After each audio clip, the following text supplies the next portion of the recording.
Welcome into Locked On Knicks. Alex Wolf and Gavin Shaw here, continuing to talk about the questions that you all had for us today, talking about Portland. Could the Knicks potentially look to move Julius Randle there in exchange for the number 3 overall pick? If you asked us like a year ago, that would have seemed crazy. Not so crazy now. So we'll see about that. Also talk about why the bench fell off the way it did against the Miami Heat. And one of my favorite topics, the jerseys. What should the Knicks do for their jerseys next year? All coming up right now on Locked On Knicks. You are Locked On Knicks, your daily New York Knicks podcast, part of the Locked On Podcast Network, your team every day.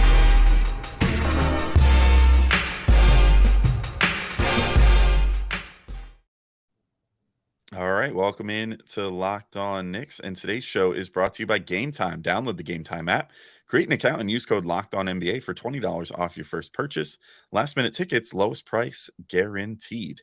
And we want to thank you guys for making Locked On Knicks first listen today and every day, whether you're checking us out on your favorite podcast platform or taking in sights and sounds on YouTube. We appreciate you making us a part of your daily routine. If you haven't already, become an everyday or hit that notification bell on YouTube and that auto download function on your favorite podcast apps. You never miss an episode because even though it's the off season, there might not be quite as much to talk about. We're still here talking about it. So if you need your Knicks fix, we're always here for you.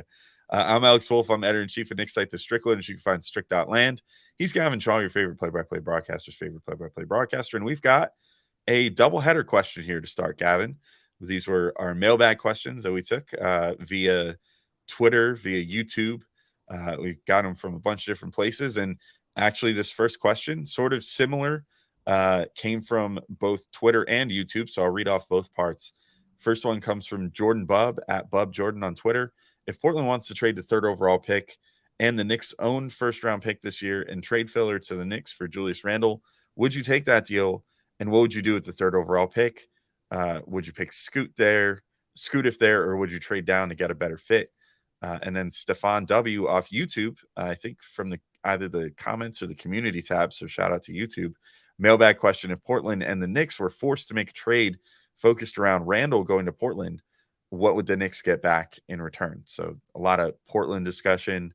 I think it's certainly an intriguing one, Gavin, because Portland, as usual, finds themselves in a scenario where they underachieved this year. They have Dame Lillard in the prime of his life, in the prime of his career. Yeah. He put up arguably one of his best years of his entire career this year, and yet Portland was terrible on the overall. So he seems to say that he wants to stay there.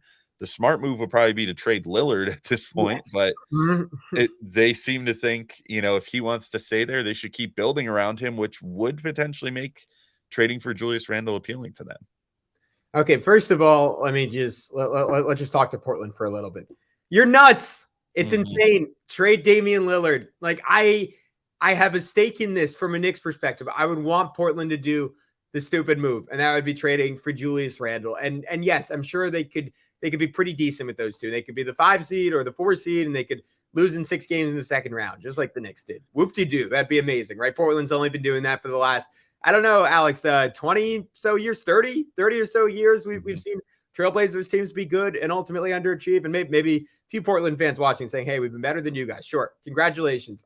They're not winning an NBA championship with a Damian Lillard, Julius Randle core. I hate to be, it pains me to be the bearer of bad news here, but that is reality. That being said, I think you're right. I think that's the direction they want to go. Even if they could rebrand around like a Scoot Henderson-led team with Shaedon Sharpe, who looked amazing last year, right? Let's say that as like a 19-year-old. Sure, he didn't play any defense. Sure, he's kind of inconsistent. Like the dude was like flying, like literally flying, bombing threes.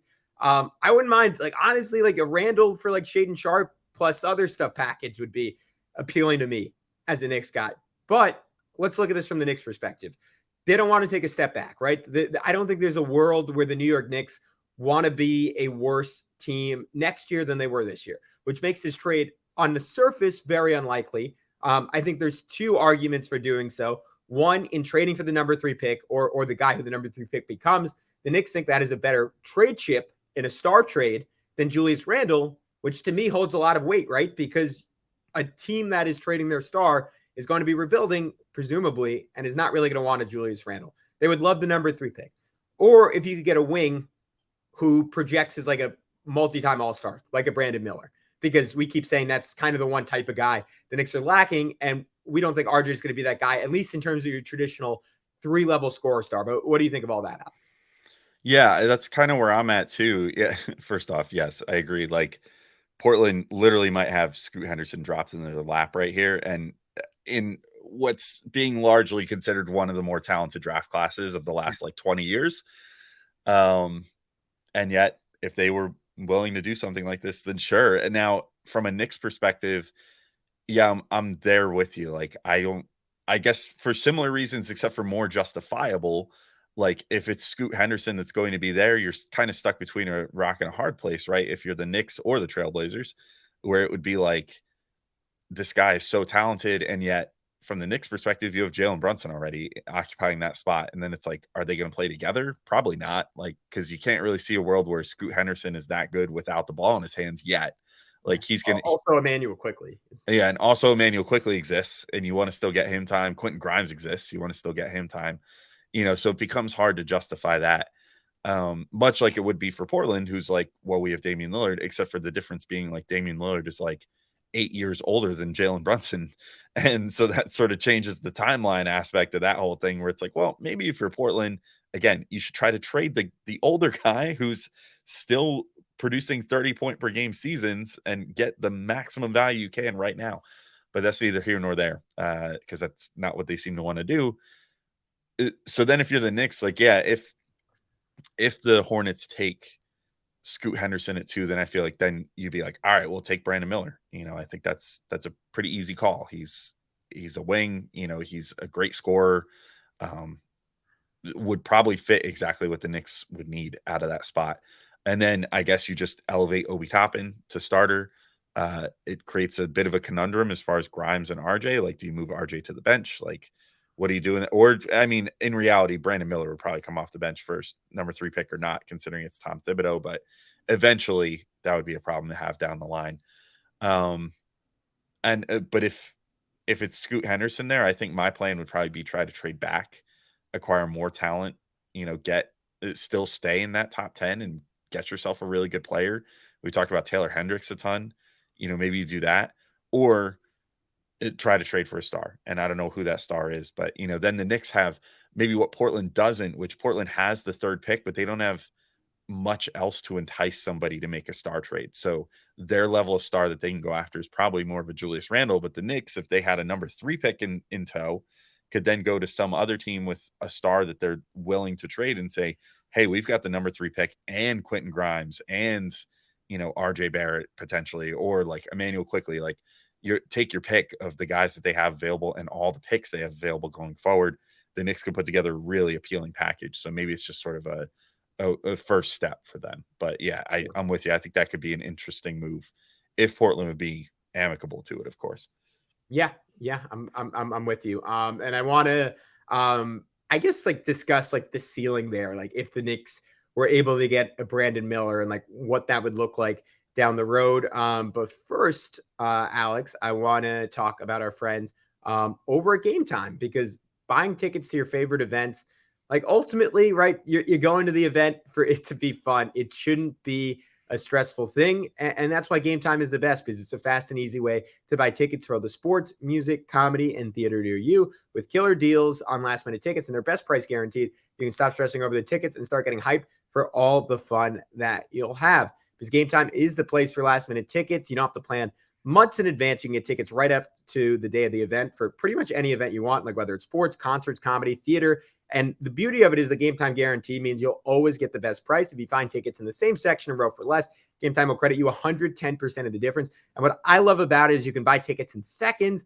and tickets are sent directly to your phone, so you never have to dig through your email. I had a thing, Alex, where I was going to a Clippers game a few months back in LA, and it literally took me about 25 minutes to start buying the ticket to actually like have the ticket on my phone ready to use. That's not what happens with Gametime. So snag the tickets without the stress with Gametime. Download the Gametime app, create an account, and use code LOCKEDONNBA for $20 off your first purchase. Terms apply. Again, create an account and redeem code LOCKEDONNBA for $20 off. Download Gametime today. Last minute tickets, lowest price guaranteed.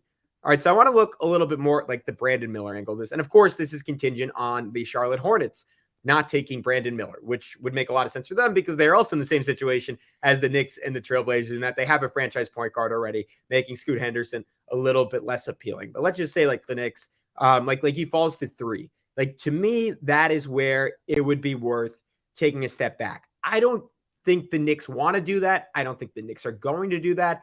I think it would be wise in the sense that you look at the age of most of these guys and you have a window here to do it, particularly if you think Jalen Brunson is going to age how I think he's going to age. And you can still make a consolidation trade. Like whether it's Miller really excelling as a rookie and like, all right, like all of a sudden, like he's the guy you're doing like, I don't know, maybe 1-for-1 for a Brandon Ingram. Which again, to your point, like maybe Portland is like trying to follow that same logic and they take a guy like that and they try to make that trade. But again, if we're living in this hypothetical world where the Knicks can pull that off, like I think he could be a key to doing that, or it could be a key to saying like, all right, like this is a guy who's going to be a 24 point per game scorer, great shooter, very good defense. Like we can justify moving off of RJ Barrett because he's just ultimately going to be a better version of someone like him. And I think Miller, like his ceiling is just in a different spot than RJ's. It's obviously in a different spot than Grimes. And then the case for him is like the Knicks just don't have anyone like that on the roster outside of Julius sometimes, like when his head is on straight and when he's shooting great, which you can't always count on. And you certainly can't count on that in a guy with like an even higher ceiling than that. So I think there is some appeal to Miller in that like you can use him to justify a trade that moves you forward immediately, or you can build around him and this Knicks young core and like let this mature into a championship team. And I think ultimately that's how a lot of title teams are built. It's like when you take a good team and you don't accept that it's just going to be good and you do something to propel them to greatness, even if that delays the process a few years. Yeah, and I think the thing with Miller too is like he has really good size. Like I could see a world where he eventually matures into more of a 4 at the NBA level too. Like, or certainly a guy that can sort of float between the 3 and the 4. He just probably wouldn't be there as a rookie. So it's like you said, you know, you sort of just put yourself in a position then where it's like it's worth taking half a step back to eventually take like 3 big steps forward, you know, like if he matures into the player you think that he can be. And I think that he potentially could, you know, he's got all the tools. Obviously there's a reason he's potentially going to be the number 2 pick in an extremely stacked draft. And if he falls to 3, I think that the Knicks would find themselves in a situation where like you could justify trading that pick, but it would sort of feel a lot like, oh, are we potentially trading away like, you know, the next like Jason Tatum or something here, like because he really has that sort of feel, you know, when you look at just how good he is, like scoring the basketball at the collegiate level, the like perfect NBA size that he has and everything else, it would be really hard to justify not taking him and not plugging him in there if you're trading Julius Randle for that. The other thing to consider here too, and I mean, this kind of flies in the face of all the stuff we talk about as far as continuity and stuff like that, but you do sort of open yourself up too, where again, this all hinges on this. We should just preface, we're playing fantasy basketball here right now. Like this, it's probably unlikely that this trade will actually happen, but like if that would happen and the Knicks end up at the 3rd pick and then Brandon Miller becomes available, you still have all the same young guys and all the same future picks that you had before. Yes. Mm-hmm. And so there's a chance that maybe you just even take Brandon Miller and then still move like some of the guys that are already on the roster for a more established player that can then keep your timeline about where it was, but where you now have a Brandon Miller on the team on a rookie deal, which is super valuable. So yeah, there's a lot of ways to potentially make this work moving parts wise if it would be on the table for them. But again, that comes down to a big if.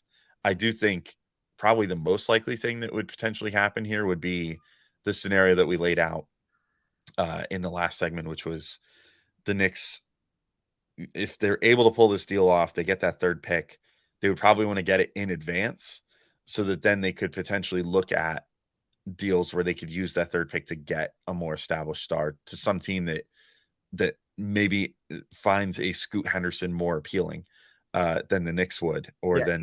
Can I throw one out there, Alex, real quick? Sure.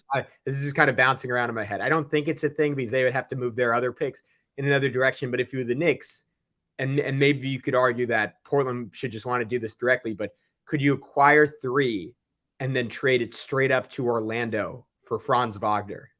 Because they need a point guard, and they might think Scoot and Paolo has like a higher ceiling than they're ever going to have with Franz and Paolo. But if you're the Knicks, you get a giant wing who could, to your point, maybe play some 4 down the road, who's an elite shooter.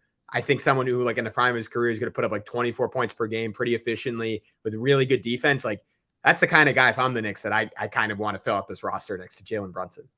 Yeah, I definitely think that the Knicks would do that deal potentially. And I think the Franz is fantastic. But again, I feel like in that case, because it would be such an easy fit to make with like salary, and all that stuff, with Franz still being on a rookie deal, I feel like Portland would just cut out the middleman in that case and just do that themselves. Although maybe they don't feel comfortable with.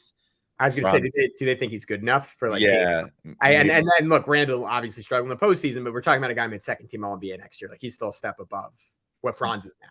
That's very true. Yeah, and obviously, like, for all the talent that Orlando has, they still were not that great this year. Yeah.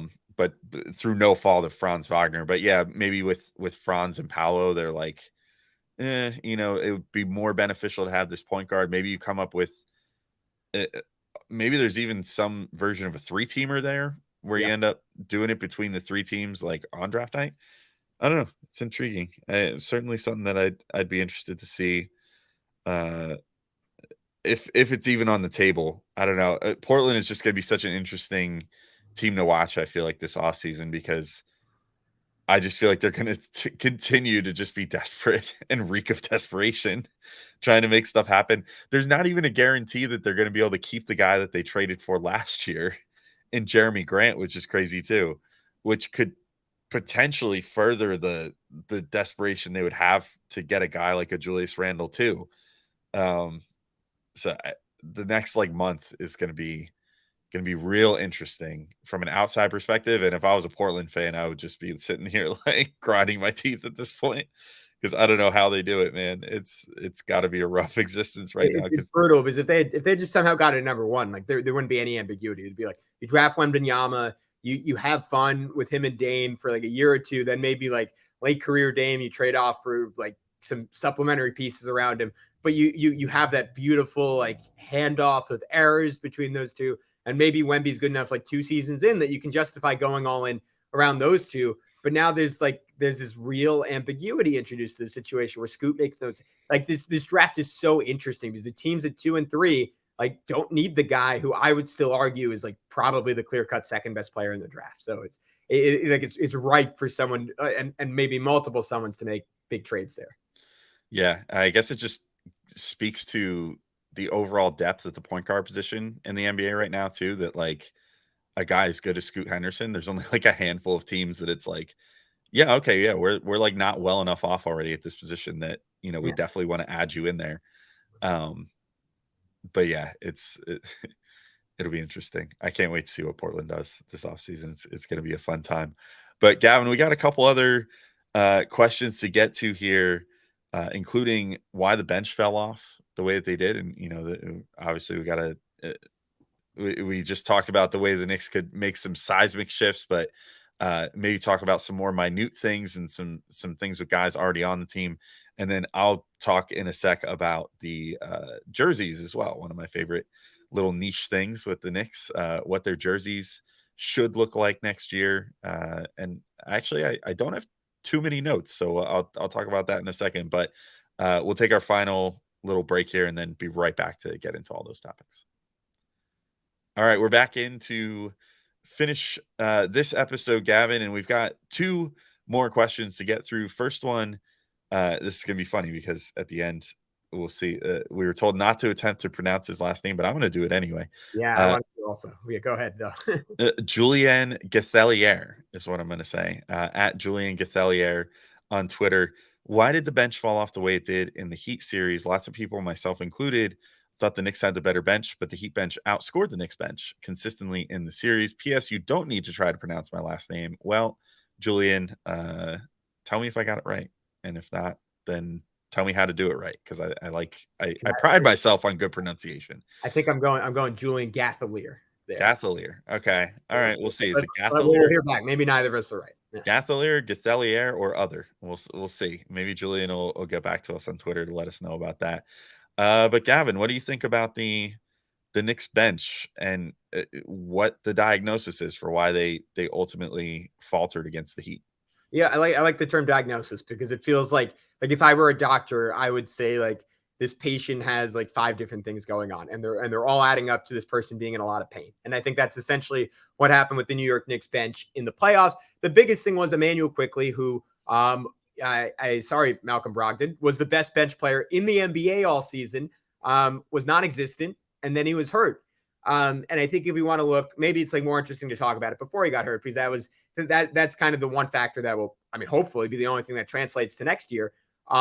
And I think it was very similar to early in the season, where he wasn't exactly sure who he was supposed to be as a player. And he had a little bit of identity crisis, and he figured that out over the course of the year. And it was very clear cut. But I think in the playoffs, a little bit of doubt creeped in, because let's zoom back to the end of the regular season. How was Immanuel Quickley getting to play? Jalen Brunson sat the last 6 or so games of the year. Immanuel Quickley got to be the guy in a very unambiguous way. Like, he was the Knicks' number 1 option. RJ Barrett mixed in, Obi Toppin mixed in, Quinn Grimes mixed in. It all started with what Immanuel Quickley did. Come playoff time, he got to do that, but only for like 7 or 8 minutes per game. And I think he missed some shots. He got in his own head. He said, am I supposed to keep shooting? Am I supposed to just attack the rim? Am I supposed to start passing? And the fact that he has, at this point, Alex, like a relatively well-developed, multifaceted skill set. Like we talked about it on a pod earlier this offseason. But his rim accuracy was dramatically better this year. His mid-range accuracy was dramatically better this year. His assist percentage went a bit down, but he continued to develop in some ways as a passer. But sometimes, like, when you have all those options at the table, like if I'm a chef and I have like a stacked refrigerator, like, I don't know what to make for dinner. And I think that was kind of the issue with Immanuel Quickley. He didn't drive off defensively, but offensively, like, we can agree, like, I don't think he knew exactly who he was supposed to be. Yeah, I think that's definitely valid. And I think that part of it maybe is just confusion about what his role is supposed to be. Others just, I think he just also kind of had the jitters. Maybe those go hand in hand, and I feel like he probably, much like a lot of the guys, put a lot of pressure on himself for not having shown up in the Hawks series either 2 years ago. And granted, he was a rookie back then, so it's excusable. And, I think maybe this time around, we saw it sort of manifest with him and with RJ Barrett, and they kind of went opposite directions, right? Like, I think RJ sort of zeroed in on a few things he was doing really well and just did those, and it worked to great effect. And Immanuel Quickley, to your point, kind of tried to do everything and instead did nothing, which it will often happen. I think it's just going to be a matter of going forward for him, just kind of zeroing in on, like, okay, and he needs this clarity from his coach too, though, to your point. Like, it was on Tibbs or Johnny Bryan or whoever to pull Quick aside and be like, all right, dude, like, stop trying to do everything. Just go out there and, like, you know what, let's just have you, like, work as, like, a spot up shooter off of Brunson right now. Go out there and just, like, get some shots up, take everything else out of it. Go play good defense. That'll be good enough for now. Or, like, okay, we're going to mostly just put you in with the second unit, work on getting your teammates involved. Don't worry about, like, having to do all these pull-up threes and everything else. Like, just try to penetrate and kick it out to guys on the perimeter and get them involved. And if that's not working, then maybe we'll revisit you, like, having to self-create a bunch or something. But that would have been helpful. But another guy, when we talk about guys that were being created for, Josh Hart, I think, was one of the big things in the Heat series. He started for part of it and then came off the bench, but either way, I associate him with the bench unit more so than starting. And part of the issue is that he couldn't shoot. He was afraid to shoot. He was not making them when he was shooting. He was being dared to shoot constantly. And we've already sort of talked about that, like, a bunch, like, during the actual series and everything. But that was maybe, I hate to put it all on Josh Hart, like, because he had a fantastic playoffs, but he was, if I had to pick out one player that was, like, the single biggest problem for the Knicks, in the Heat series, it was probably Josh Hart, which is crazy because he does so much good stuff. Alex, can I throw this out there real quick? Yeah. If Quickly was Quickly, would it have been easier for Hart? Like would Hart have just been able to fit into what he did during the regular season, and would it have worked for him? Perhaps. Although, I mean, he was sort of playing more the Grimes role at times. You know what I mean? Like, I think that's and maybe, again, maybe that changes if he has Quickly to play with off the bench or whatever. But And I if feel Quickly's closing over him yeah, so he's not exposed at the end of games. that's true too. Yeah, I mean, maybe Quickly would have supplanted him as the closer instead of, like, there were times where he would be in there instead of RJ or Grimes, either of which seemed like a better option at the time. Yeah. I mean, that mostly goes on Tibbs for not identifying that problem and instead just kind of like saying, Josh Hart's my horse. I'm going to ride him till till the wheels fall off. And look, and there are good reasons for that. Like you want, like, at the end of games, you always say, like, which team does the little things? Josh Hart does all the little things, but the shooting was such a glaring flaw. To your point, like, it canceled out those. And look, and like, let's go back to like Cleveland. What was it, Cleveland game 5 or 4 where he made? I think it was game 4 where he made those big threes at the end. Miami, like their win at home, like or was it was game 2? He made the corner 3. So like he did hit some big shots. He took some big shots, but it just wasn't consistent enough, right? Yeah, that's pretty much it. Like and more so than that, even, it's like he had the willingness to take the shots sometimes, and yet other times he just seemed completely terrified. Yeah, so to take them. Yeah. Yeah. So it's like you're either one or the other, and he talked about, like, he clearly has the green light, like, because he literally talked about that in interviews. Like, he would get asked, like, what's different here versus Portland, and he'd be like, well, I have a green light here and they have faith in me, and that's why I'm shooting better. And yet at a certain point, he just stopped having faith in himself down the stretch of the postseason. Other than that, I mean, I think we could both agree, right? Isaiah Hartenstein definitely wasn't a problem. He was, if anything, better than Mitch at times. And that's not an indictment on Mitch, but, like, because Mitch was pretty good too. But, like, I thought the Knicks got great production there. I don't know. For me, I think it mostly comes down to Harden Quickly in that Heat series. And because they were such huge parts of the regular season, then Hart obviously in the Cleveland series, and for them to be as ineffective as they were against the Heat, if I was going to distill the bench issues down to one thing, that it's probably those two guys. Yeah. I'm with you. I think just on the margins, Isaiah Hartenstein was excellent. I think he could have made even more of an impact as a passer, which we saw him really start to find as the season went along. But I think the Knicks paid a little bit for Tibbs from day one not making that a staple for the bench unit and not trying to work out sets around it, because it feels like when it worked, it was moments of improv, whether it was I Hart and Josh Hart, or I Hart and Deuce, or I Hart and RJ. It felt like it was his savvy and those guys being willing to cut off. And I don't want to, like, remove Tibbs from the equation completely, because maybe he sat those guys down for hours of film and said, this is open, this is open, this is open. Try this, try this, try this. Like, we have no way of knowing that. And maybe even in the playoffs, he was pushing them to do it, and they just couldn't execute it at full speed. But I think that was a matter of reps. And I think, again, that's where, like, in the regular season, Alex, like, it's so crucial to have a coach who's willing to experiment and is willing to be creative and is willing to push boundaries, because you're not, like, against better, more focused defenses in the playoffs that take away your best actions and your cleanest pet sets. You need to have backups on backups on backups that you have already been drilling in live action for a full year, because if not, under the crucible of the playoffs, like, it's not going to manifest out of thin air. So to me, that was a problem to some extent or another. Like, I think that would have been a small part of the Knicks offense, but 4 points here, 4 points there, that can swing a series, as we know. And then 2, or I guess 4 maybe. Obi, like, I don't think, like, obviously he had some good games, he had some good moments in the playoffs, but he lost part of what made him good. And I think a big issue was, like, he was getting killed at points in the Cleveland series and then at points in the Miami series for not boxing out and, like, preemptively leaking out. Like, there was that, like, play I'll always remember against Miami where he just started streaking down the floor because he thought RJ was going to have a rebound, and Miami literally just, like, got a completely uncontested layup because of it. And then, like, he, to his credit, he started rebounding better, but then you lose a big part of his game, which is him, like, running those Hail Mary plays and not having Quickly to throw him those passes. You lose that as well. So I thought that was kind of a source of easy offense that the Knicks lost at points, though points Obi was excellent in the playoffs. So I don't really want to go full on that take, if that makes sense. Yeah, no, I'm with you. And I think that's about as much as we need to. Maybe this is finally our chance to, like, almost close the door on the Heat series, because I feel like we've talked about all these issues. Now it's just going to be thinking about what the Knicks need to do to get better and fix those, because I think